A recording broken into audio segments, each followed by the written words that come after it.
welcome to this module 5 and lecture 5 of the course aspects on Western philosophy, and this lecture will focus on Aristotle's criticism of Platonic idealism and Aristotle's own concepts of form and matter. So the topics which we are roughly going to cover include Aristotle's intellectual contributions, refutation of Plato's idealism, then again Aristotle's theory of form and matter, which actually is a supplementary to the rejection of Platonic idealism, because he has to now provide his own theoretical explanation to this problem. So before we go to the details, let us see some interesting quotations from Aristotle's work. So what Aristotle says about certain things: knowing yourself is the beginning of all wisdom. So I am selected this because anyone who reads this, knowing yourself is the beginning of all wisdom, is reminded of Socrates, because Socrates again is one person who said that his one and only teaching is that one should understand oneself, one should know oneself, and that has eternally been a philosophical quest from the very beginning, both in the West as well as in the East. So particularly in India, if you read Indian philosophy, you can see that the quest for knowing oneself is so central in all Upanishadic wisdom. So in one sense the ancient thinkers share a lot. So Aristotle also says that knowing yourself is the beginning of all wisdom. Then again, happiness depends upon ourselves. So there is a concept of happiness which Aristotle's philosophy presupposes, or rather aims at, and this is not a kind of happiness what we understand by the term in our day to day conversations, like we are happy. It is nothing to do with sensual happiness or something which can be equated as sensual pleasure. It is a kind of intellectual happiness, a happiness which you experience as a result of certain kind of a satisfaction in life, experiencing the whole meaning of life, or ability to see life in its totality. The term which Aristotle uses is eudaimonia. Then again, happiness is the meaning and the purpose of life, the whole aim and end of human existence. So all these concepts, the concept of eudaimonia or happiness is related to ethical living, and ethics is related to philosophy or metaphysical principles like what is reality, etc.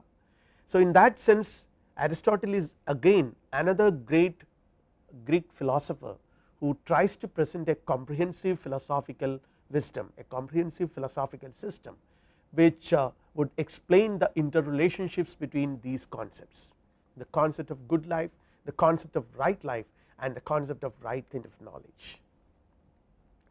Then again, I count him braver who overcomes his desires than him who overcomes his enemies. So I have selected these quotations from Aristotle's work because to show that what he aims at.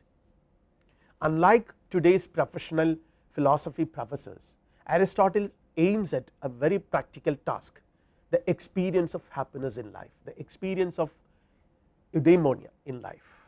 And here this is the last point: I count him braver who overcomes his desires than him who overcomes his enemies. So physically overcoming your enemy is not very important as far as a philosopher is concerned. What do you gain from that?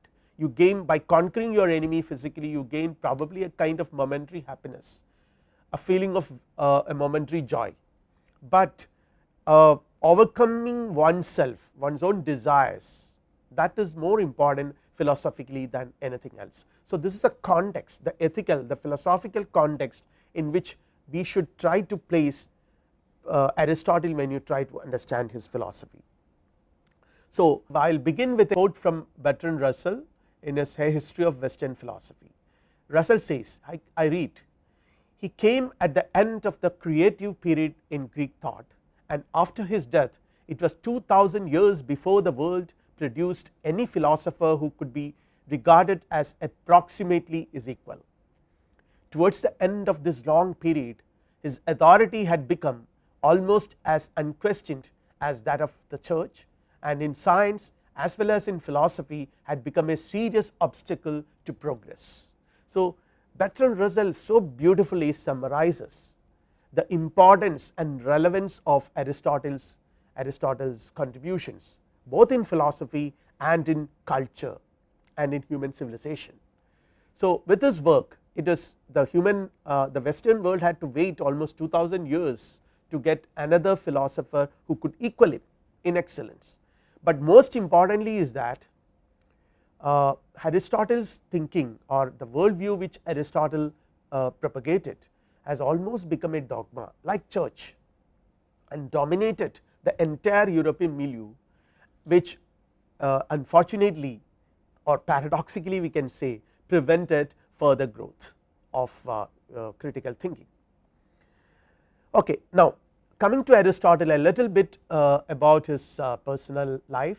He was born at Stagira, a Macedonian city in the Greek world in the year 384 BC as a son of a physician. So, it was quite famous that Aristotle was the son of a physician from Macedonia. And interesting information here is that his father was a royal physician. He was the physician to the King Philip, who is incidentally the father of Alexander the Great. And since Aristotle was so fortunate to have such a rich and such a powerful student like Alexander, and then naturally being born as the son of a physician, his initial training was in the science of medicine, and he also became acclaimed as a physician during those days. And then he studied under Plato for several years. Afterwards, that is another thing he did. So, his mind was, he could have, like any other, he could have settled down with his comfortable life of a physician, but Aristotle's curious mind, philosophical mind was not satisfied with that. So, he was in search of an ideal guru, a person who can teach him the real wisdom, philosophical wisdom, and he joined academy, Plato's academy, and there he became a very famous student of Plato. Plato himself acknowledged Aristotle's intelligence and his abilities as a philosopher. And but what happened was, though Aristotle is no doubt the most celebrated among Plato's students, he later became a critic of Plato. He is a most ardent critic of Platonic philosophy, and he used to often say that wisdom will never die with Plato. There is more wisdom, philosophical wisdom, to be sought. So, Plato is not the last word in everything. And he later on, what happened was, after Plato's death, he moved out of academy and he established his own school called Lyceum.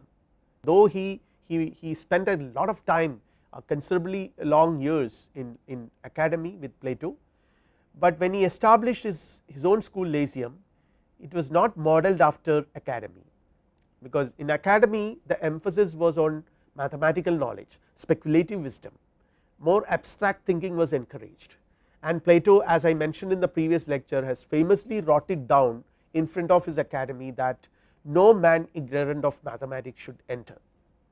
But here Lyceum was a place where natural sciences, particularly biology, was encouraged, and we can see that eventually Aristotle became a father of many of these sciences. Now, when you talk about his intellectual contributions, they are immense intellectual contributions from Aristotle, particularly in the world of natural sciences and biology. Aristotle's contributions are immense. He is the one who started the kind of systematization of which became very important in scientific analysis, this species genera kind of thing.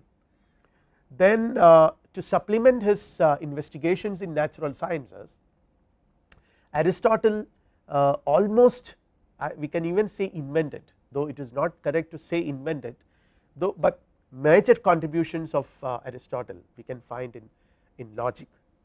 So, logic as an art and method of correct thinking was primarily developed as a systematic discipline by Aristotle, though there were there were philosophers prior to him were also employing logic. So, it was developed as a systematic discipline for correct thinking, art and method of correct thinking. It was primarily done by Aristotle. Then Aristotle has also written extensively on ethics. His Nicomachean Ethics is a book which is even today referred by experts in many fields. Nicomachean Ethics basically talks about, it is also known as virtue ethics, because it deals with virtues, human virtues, which and Aristotle was one person who emphasized a lot on the cultivation of virtue. So, his contribution in the world of ethics is still reckoned with lot of respect. Again, aesthetics, in which his idea of tragedy is considered as one of the most unique contributions in aesthetic theory in the world. He talks about this concepts like tragedy, for example, is the most sublime form of art, and there is an objective of tragedy. The ultimate aim of art is catharsis for him, which is again related to his conception of eudaimonia or happiness. Here again I invite you to a quote from Bertrand Russell, his History of Western Philosophy. Aristotle as a philosopher is in many ways very different from all his predecessors. He is the first to write like a professor, even like a modern professor of philosophy. His treatises are systematic, his discussions are divided into heads. He is a professional teacher, not an inspired prophet. His work is a critical, careful, pedestrian, without any trace of patrick enthusiasm. Very interesting and a very relevant observation by Bertrand Russell. So, he is a so this is one thing where Aristotle is distinguished, or Aristotle is different from his predecessors, that he is the first one to write like a professor with more systematic approaches. He is not just a person who is inspired by or rather what Bertrand Russell says, not inspired prophet, not an inspired prophet. To some extent even Plato is an inspired prophet, we can say, because we can see a lot of mystical elements in Plato, and Plato, though he opposed poetry, often Plato refers back to poetry, the importance of poetry in the pursuit of truth in human life. So, this is when you talk about the intellectual contributions of Aristotle, we should also see that Aristotle was not just an individual philosopher, he was an institution probably the longest survived institution in the West, whose influence even today it is he influences human thinking immensely, but he almost survived, he existed as an establishment till probably the modern philosophy, modern period. Now, when you talk about against Plato, there are certain as I already mentioned, certain anecdotes, certain quotes. Wisdom will never die with Plato, there is to be explored further. Then again, Plato is dear, but truth is dearer, because Aristotle, it seems, was once asked by someone that you are supposed to be the great master Plato's greatest and the dearest student. Why do you oppose your teacher like this? Then Aristotle says that okay, Plato is dear, but truth is dearer. See, here you can see the professional approach of a philosopher, that what is important, personal relationships are important, but more important is truth. As a philosopher, he should be interested more to explore what is truth. While academy was dedicated to speculative and political philosophy, Lyceum took biology and natural sciences seriously. I have already mentioned this. On the one hand, in Plato you can see a lot of emphasis on mathematics and abstract speculative philosophy, metaphysics, but Aristotle would rather emphasizes more on concrete explorations in the natural world, particularly in the biological sciences. You might be remembering about that greatest painting where Plato and Aristotle, where Plato pointing his hand up and Aristotle pointing it down. Plato, an abstract speculative thinker who is always interested in the world of ideas, eternal ideas, abstract ideas which are not part of this world, but Aristotle, a practical man who is interested in this world, what is happening in this world and the objects in this world. Now, refutation of Plato's idealism. The idea of universal essences, we have already discussed this concept in the previous lecture, the idea of universal essence, and for Plato they are universal and objective realities. So, that is what distinguishes Plato's position. For Plato, these ideas are universal realities, they are objective reality, they have their own ontological space where they exist as realities, objective realities. They definitely exist independent of the objects according to Plato, because even if objects perish, these ideas exist according to him, and they are eternal and imperishable. Now, when you come to Aristotle, Aristotle considered them as common nouns. So, this is again an observation by Bertrand Russell.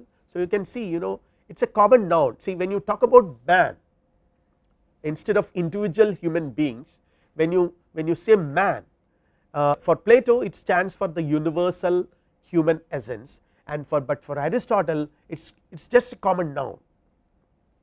Any name capable of universal application to the members of a class can be treated as this.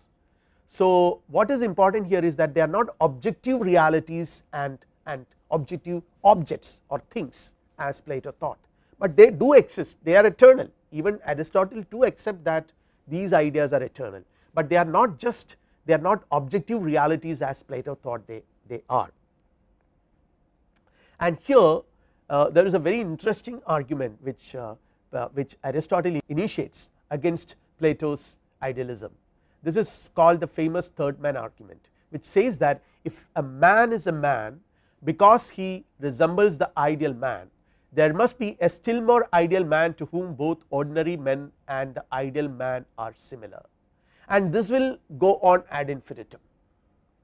So, the celebrated third man argument is expected to unfound Plato's idealism, theory of ideas, which says that, which categorically asserts that objects in this world are basically unreal copies, and their reality depend on the way they partake in their ideal objects, which are imperishable eternal ideas. So, third man argument says that if a man is a man because he resembles the ideal man, there must be still more ideal man to whom both ordinary men and the ideal man are similar. And again the notion of imitation or copying used in the theory of forms runs into logical difficulties here. So, this is what Aristotle was trying to highlight, because Plato was emphasizing these concepts that the world of objects are imitations or copies, but here this same metaphors which Plato used ultimately turns against his own theory. Thus, to explain the similarity between a man and the form of man, one needs a third form of man, and this always requires another form. It goes on like that to infinity. So, we never settle the problem, but we actually pass it on to the next level. Against theory of ideas again, whether the ideal man is an ideal animal, that is a very interesting question which Aristotle raises. So, because man according to Aristotle is a rational animal, man is a rational animal. So, man partakes in two ideas, the idea of rational creatures and the idea of animals. So, now the question is whether the ideal man is an ideal animal or not. If it is, then you run into several contradictions.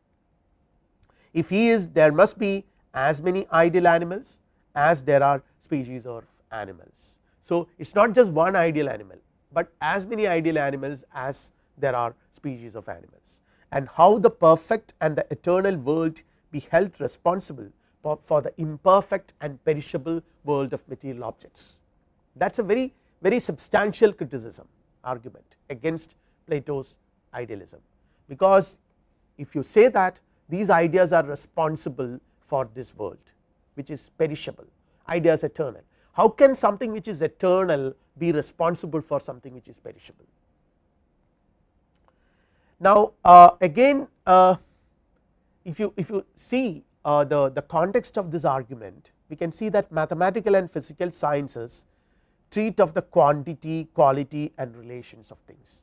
So, this is the context in which this entire discussion on ideas, on forms and the refutation of Platonic idealism, and subsequently introducing his own theory of ideas or his own theories of forms and matter, form and matter is introduced. So, here Aristotle from the very beginning says that he distinguishes first philosophy or metaphysics from physical sciences, which deal with quality, quantity and relations of things, where first philosophy is it deals with the category of substance, that is the object, and studies the causes of things, the ultimate fundamental causes of things, that is the objective of philosophical investigations for Aristotle, and it inquires into the nature of being as such. That is why the most fundamental cause of everything, regardless the inquiries into the nature of being as such, regardless of all relations of time, place, etc. So, first philosophy does it, or metaphysics does it. The absolute and necessary being is the object of metaphysics, and the eternal essence of things as opposed to the relative, contingent and accidental is naturally a very important concern in metaphysics, and Aristotle too shares it. Though he refuses, or though he rejects Plato's idealism, he never rejects this whole idea of eternal essences. That is very important in metaphysics, but only thing is he is trying to argue, or rather he builds up his argument from a different perspective. He only says that you cannot be an absolutist like Plato, you cannot say that only ideas exist and this world is only a copy, because the logic of copying will be counterproductive. Now, again for Plato, ideas as real beings existing apart from the individuals which express them. So, that is there is a kind of independence, the ideas exist independent of things, and Aristotle says that this is not correct. If the general idea is the substance of the particulars or the essence of the things, how can it exist apart from that of which it is the substance and the essence? That is a question which Aristotle raises. So, I repeat, if the general idea or the idea, the essence of the is the substance of the particulars or the essence of the objects, the particular objects. So, there are objects and this idea is the essence of that object. Now, the question is how can it exist, how can this idea, this essence exist apart from that of which it is the substance and essence? And here we can see a rejection of Platonism. The general cannot exist outside of and alongside of the particular. You cannot conceive of a universal essence or an abstract essence outside the particular object. You will have to find it in it. It is not something which exists outside or alongside it, but it is something which exists in it. So, this is the point which Aristotle tries to make. So, ideas considered as such and apart from the things are not real beings or substances according to him. And again the phenomenal world is not unreal. For Plato, it is an imperfect imitation of the ideal world, or a mere copy of the ideal world, or even a mere shadow of the ideal world. But here Aristotle categorically asserts that the phenomenal world is not unreal, it is as real as anything else. Form and matter coexist in the world. So, this is the most celebrated among Aristotle's concepts, Aristotle's theories, the eternal coexistence of form and matter. This world is real and hence an object of science. See, the rejection of Platonism amounts to saying all these things. Form and matter coexist, and this world is a world where we can see their coexistence, which is a real world. Since it is a real world, it is worth analyzing it and studying it. Genuine scientific knowledge is not a mere acquaintance with facts. Knowledge consists in knowing the reasons and causes of things, what they cannot be other than what they are. This is the objective of Aristotle's philosophy. or Aristotle's metaphysics rather. Now, when you consider Aristotle's view, ideas do not and cannot exist apart from things. I have already mentioned this. The idea of a parent, for example, cannot exist independent of concrete parents. The idea of computer cannot exist independent of concrete computers like these things which we use. So, ideas do not and cannot exist apart from concrete objects that exist in the world, which we can experience through sense organs.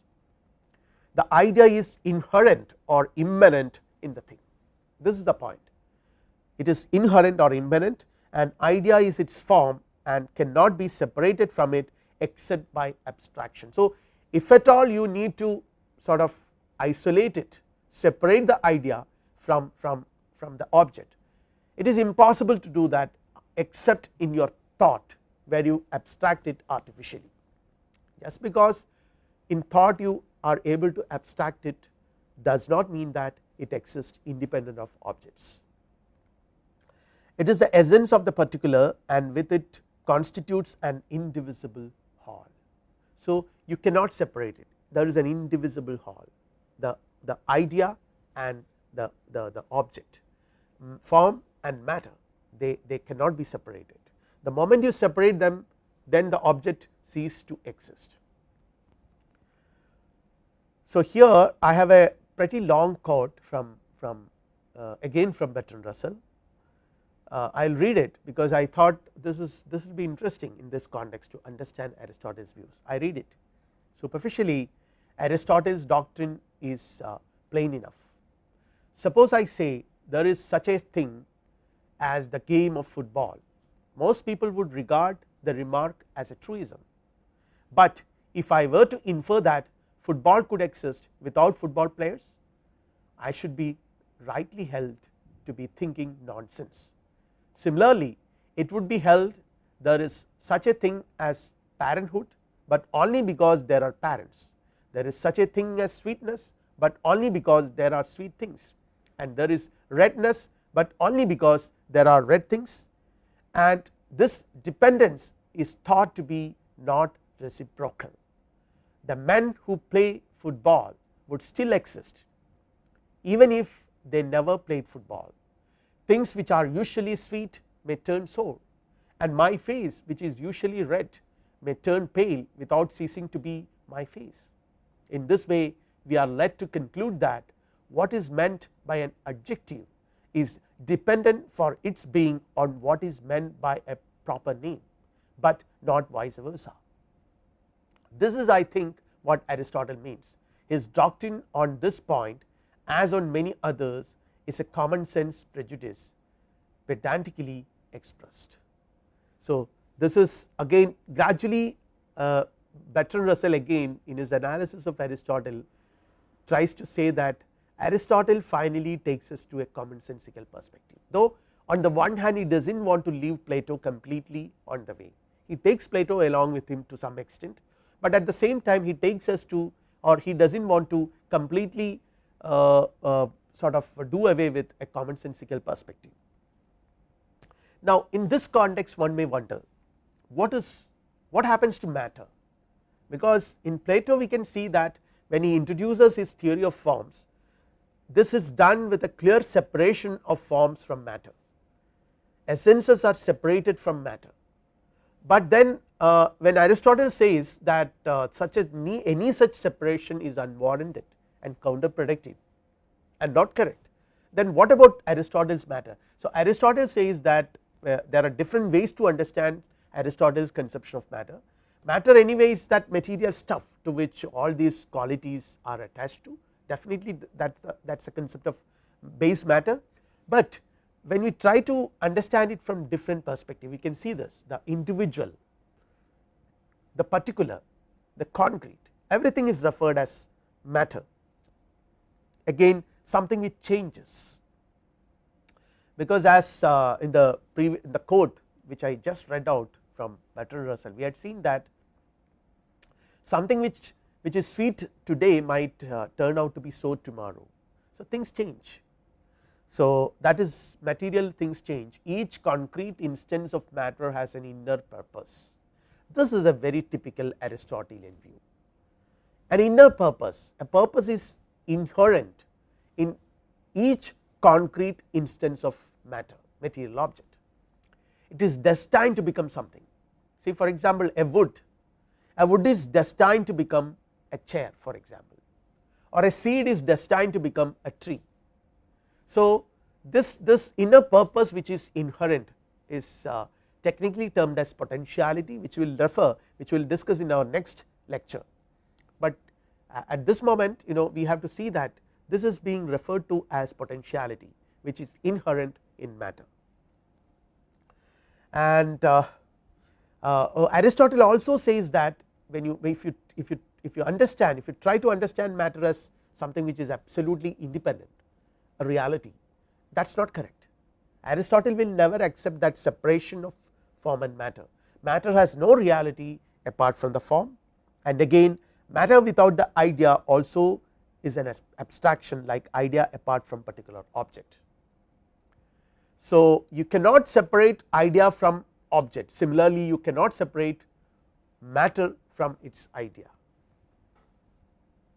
Movement, again, when you talk about movement, because we are talking about material world, the world of objects, and the world of objects is we can see that it is under constant motion, change is so universal, and movement presupposes a substratum and does not exist by itself. You need an object to move, and that object. So, then again neither the idea nor matter nor movement has real or substantial existence. So, they are all interrelated in that sense. So, let us take a very concrete example to understand it further. Let us take the example of a ballpoint pen. This is a ballpoint pen which I have, and here you can see a ball. This is called a ballpoint pen because its technology is such that there is a small ball over here and there is a pointed nib. Inside that there is a ball which rolls, and it is designed according to a kind of unique technology. And from form of the ballpoint pen is constituted by the properties of this pen. So, it has several properties. For example, I am talking about substantial properties. See, there are non substantial properties like red in color, made up of metal, and made in this particular place, this company. These things are not very substantial about it. What is more substantial it is, as I mentioned, it has a ball point, and again it has ink in it by means of which we can write, then again can be held by the hand so that you can write it. It is not something which is very huge, so that you will not be able to hold it in your hand. It can be held by the hand. So, these are things which make it a pen, a ballpoint pen, and matter is the material stuff to which these properties are attached to. Matter is the material stuff to which these properties which I have mentioned are attached to, and the material by which the pen is made is what Aristotle understands as matter. Now, when we see Plato's influence, we can see that the form and matter distinction is typically Platonic, and every object is a combination of form and matter. So, you can see that the distinction which Plato maintains is not maintained, but these two categories are sort of maintained by Aristotle, and form is primary to matter according to Plato, but form and matter coexist according to Aristotle. And Aristotle's method is, we can see very interestingly, Aristotle is a master compromiser.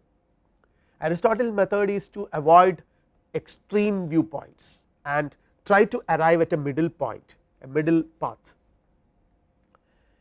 Plato considered the material world as illusion and only essences as real, as we have already discussed this aspect, and he denied all change as an illusion, because in this world we can see the world is always under constant motion. It's as Heraclitus said, you cannot step into the same river twice, but according to Plato these changes are illusions, they are not real. And in this context it is interesting to see the contribution of the atomists who are actually materialists, who emphasized a lot on the material aspects of reality, and definitely Aristotle was influenced by them. So, the atomist propagates a unique form of materialism. They held that everything is made up of atoms, and also ultimate reality is constituted of atoms. So, the atomist like Democritus, Epicurus and all these people, they are the classical materialists in one sense, because they held that everything is made up of atoms, we are material atoms, and again nature of reality and the world can be explained in quantitative terms. These atoms are quantitatively different, they are not qualitatively different according to these atomists. So, everything in this world can be explained in terms of this in terms of quantity. The quantity in which atoms are combined explains the nature of a particular object. This is a very important point, that according to the atomist, atoms have no natural properties, which is not agreeable to Aristotle. For Aristotle, everything has a nature, potentiality, and that takes that object to actualize its real nature. So, Democritus and Epicurus are the best known atomists. Their theories have serious ethical implications. I am not going to the details of these things in this lecture, but just to refer to them, these two people, the atomist, the famous atomist, Epicurus is one person with whom that hedonistic philosophy is attached to. Eat, drink and be merry, man you will die tomorrow. So, that is associated with Epicurus, but Aristotle on the other hand rejects this atomism. For him, or rather his concept of matter is unique. It is not developed out of this theory of the atoms or atomist, which emphasizes a lot on quantitatively difference, atoms being quantitatively different from each other. For atomists, everything can be explained in quantitative terms. All qualities and nature of objects are results of combination of quantity. If qualities and properties are not actually there, but are only illusions, then the sensible world cannot be trusted. So, this is a very important implication of atomism. If qualities and properties are not actually there, but are only illusions, it is our experience suggests that there are, but that is illusion, then the sensible world cannot be trusted. So, this may have very serious ethical implications.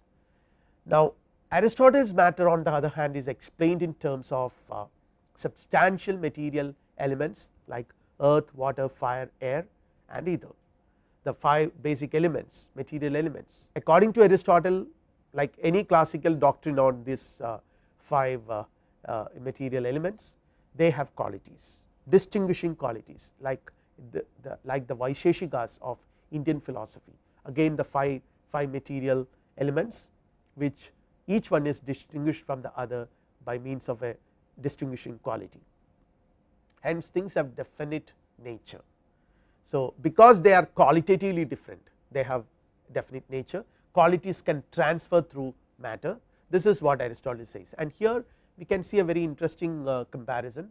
Democritus, on the one hand you have Democritus and other atomists, those who emphasizes on material atoms. The entire reality, world and reality can be explained in terms of this materialistic atoms. On the other hand, you have Plato, who talks about transcendental ideas, and Aristotle tries to avoid these two extremes, and a middle path has been arrived at. So, his philosophy is a compromise.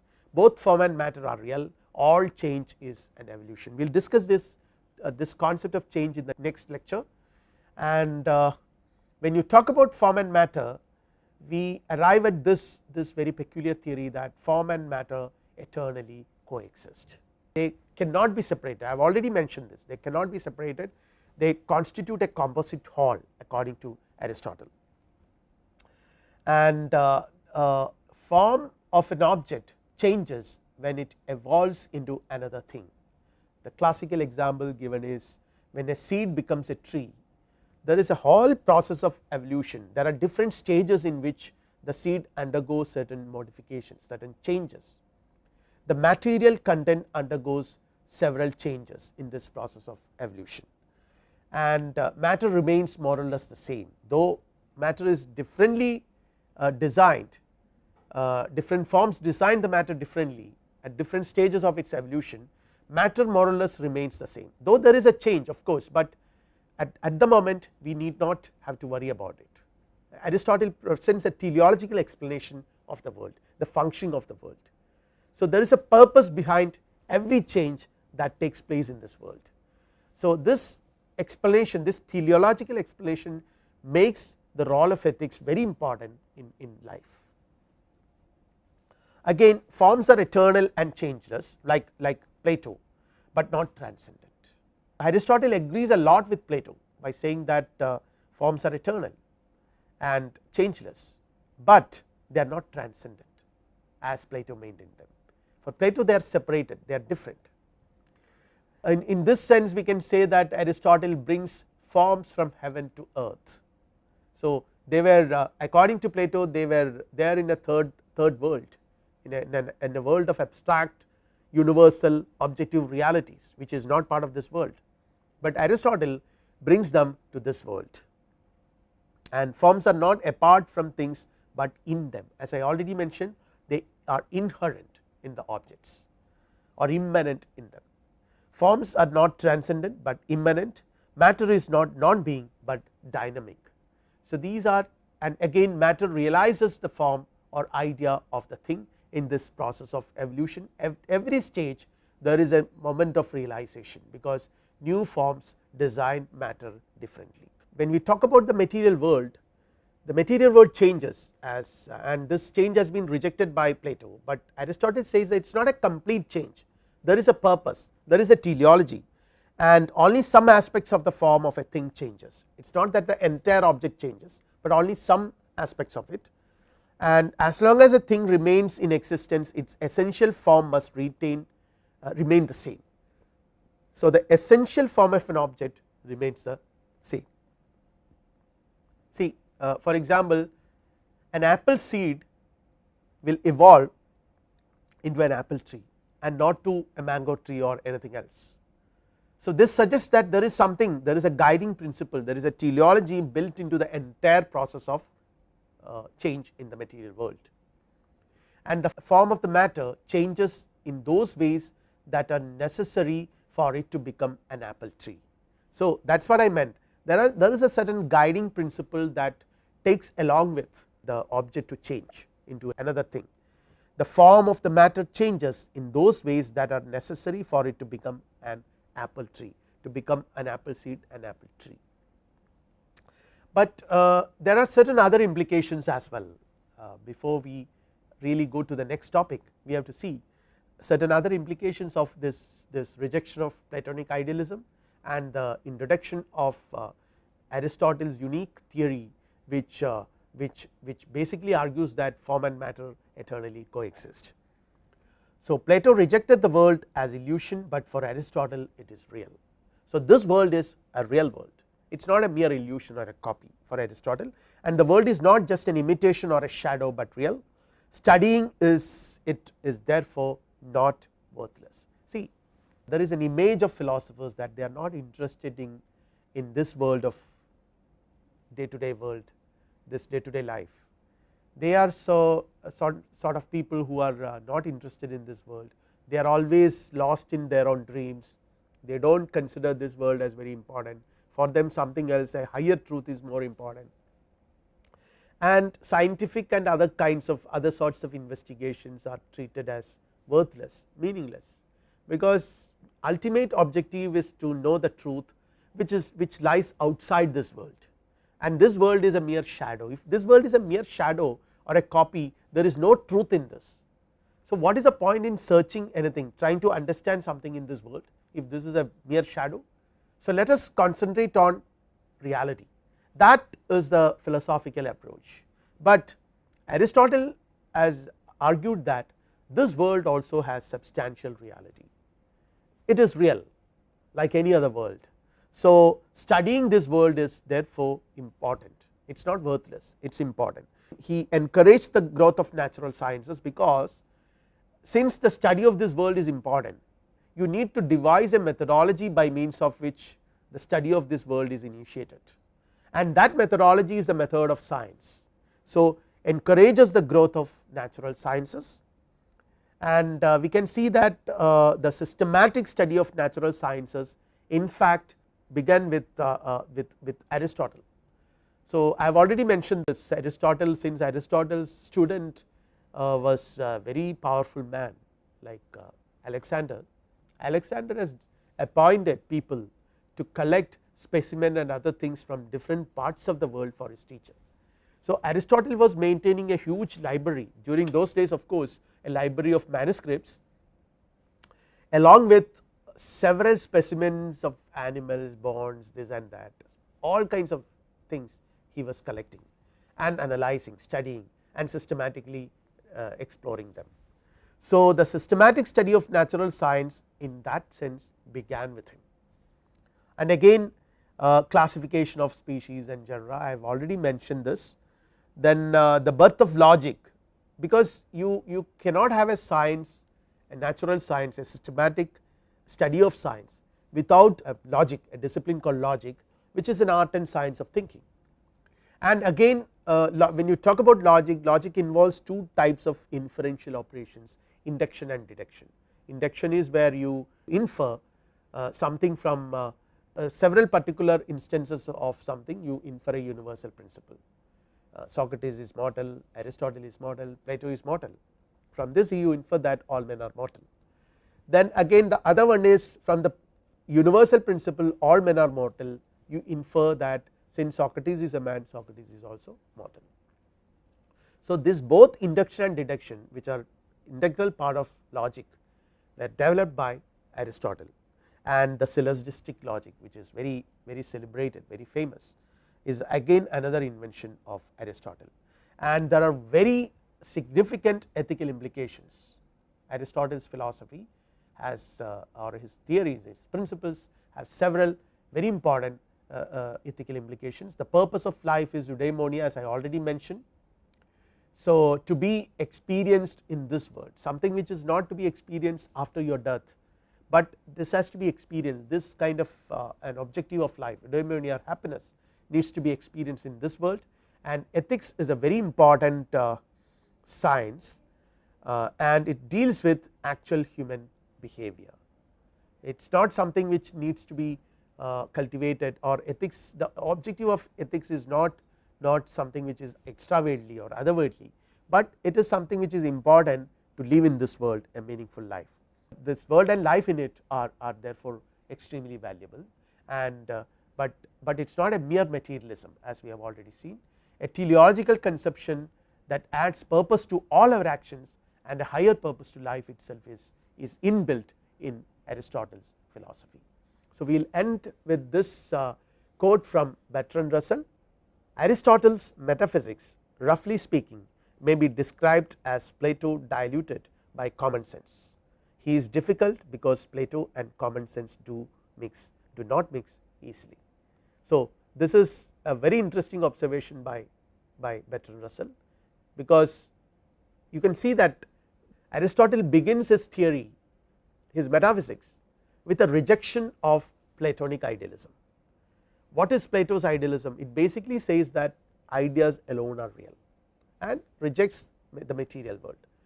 Aristotle rejects it and introduces his theory of form and matter, which says that forms and matter eternally coexist. But this theory, his metaphysics, does not deny the fact that forms or essences or ideas are eternal. So, he retains Plato to a very great extent, but at the same time he does not want to do away with the world and make it an unreal, a kind of mere shadow. So, he wants to accommodate both. So, he tries to, that is what Bertrand Russell says, Plato diluted by common sense, and all the difficulties in understanding him and appreciating Aristotle is due to this, that he was trying to mix something which will not easily mix. Plato and common sense do not mix easily. Thank you.